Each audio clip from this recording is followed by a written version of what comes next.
மலேசிய அரசு வழங்கும் தொழில் உதவி திட்டங்களை இந்திய தொழில் முனைவோர்கள் எளிதில் அணுக ஜெயசக்தி கூட்டுறவு கழகம் கில்லானில் கருத்தரங்கை நடத்தியது.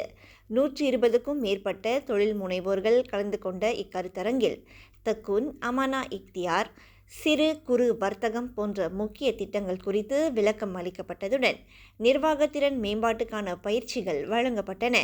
தொழில் முனைவோர் கூட்டுறவு மேம்பாட்டு துணை அமைச்சர் டத்தோஸ்ரீ ஆர் ரமணனின் தனிச் செயலாளர் டத்தோ அன்புமணி பாலன் இந்நிகழ்ச்சியை தொடக்கி வைத்தார்.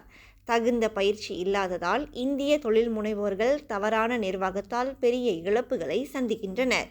இதை மாற்ற தக்குன் வழியாக விரைவில் ஒரு பெரிய திட்டத்தை தொடங்க திட்டமிட்டுள்ளோம் என்று அவர் கூறினார்.